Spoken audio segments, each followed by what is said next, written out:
ವಧುವಿನ ಬೀಳ್ಕೊಡುಗೆ ವೇಳೆ ಕ್ಯಾಮೆರಾಮ್ಯಾನ್ಗೆ ಕಾರು ಡಿಕ್ಕಿ. 25 ಅಡಿ ಎತ್ತರಕ್ಕೆ ಹಾರಿ ಬಿದ್ದ ಭೀಕರ ದೃಶ್ಯ ಕ್ಯಾಮೆರಾದಲ್ಲಿ ಸೆರೆ. ಹರಿಯಾಣದ ಸಿರ್ಸಾದಲ್ಲಿ ವಿವಾಹ ಸಮಾರಂಭ ಮುಗಿಸಿ ವಧುವನ್ನು ಕಳುಹಿಸಿಕೊಡುವ ಭಾವನಾತ್ಮಕ ಕ್ಷಣಗಳನ್ನು ಕ್ಯಾಮೆರಾಮ್ಯಾನ್ ಚಿತ್ರೀಕರಿಸುತ್ತಿದ್ದಾಗ ಈ ಘಟನೆ ಸಂಭವಿಸಿದೆ.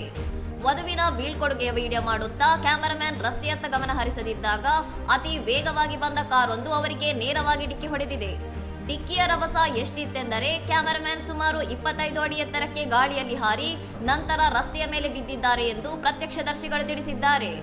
ಈ ಭಯಾನಕ ಅಪಘಾತದ ದೃಶ್ಯವು ಅಲ್ಲೇ ಇದ್ದ ಸಿಸಿಟಿವಿ ಕ್ಯಾಮೆರಾದಲ್ಲಿ ಸೆರೆಯಾಗಿದ್ದು ಪ್ರಸ್ತುತ ಸಾಮಾಜಿಕ ಜಾಲತಾಣಗಳಲ್ಲಿ ಭಾರಿ ವೈರಲ್ ಆಗುತ್ತಿದೆ. ಮದುವೆಯ ಸಂಭ್ರಮದ ಸಡಗರದಲ್ಲಿದ್ದ ಕುಟುಂಬದವರಿಗೆ ಈ ಅನಿರೀಕ್ಷಿತ ದುರಂತವು ಆಘಾತ ತಂದಿದ್ದು, ಸಾರ್ವಜನಿಕ ರಸ್ತೆಗಳಲ್ಲಿ ಚಿತ್ರೀಕರಣ ನಡೆಸುವಾಗ ವಹಿಸಬೇಕಾದ ಎಚ್ಚರಿಕೆಯ ಬಗ್ಗೆ ಚರ್ಚೆ ಆರಂಭವಾಗಿದೆ. ಇನ್ನಷ್ಟು ಸುದ್ದಿಗಳಿಗಾಗಿ ನೋಡ್ತಾ ಇರಿ ಸೌರಂ ಟಿವಿ.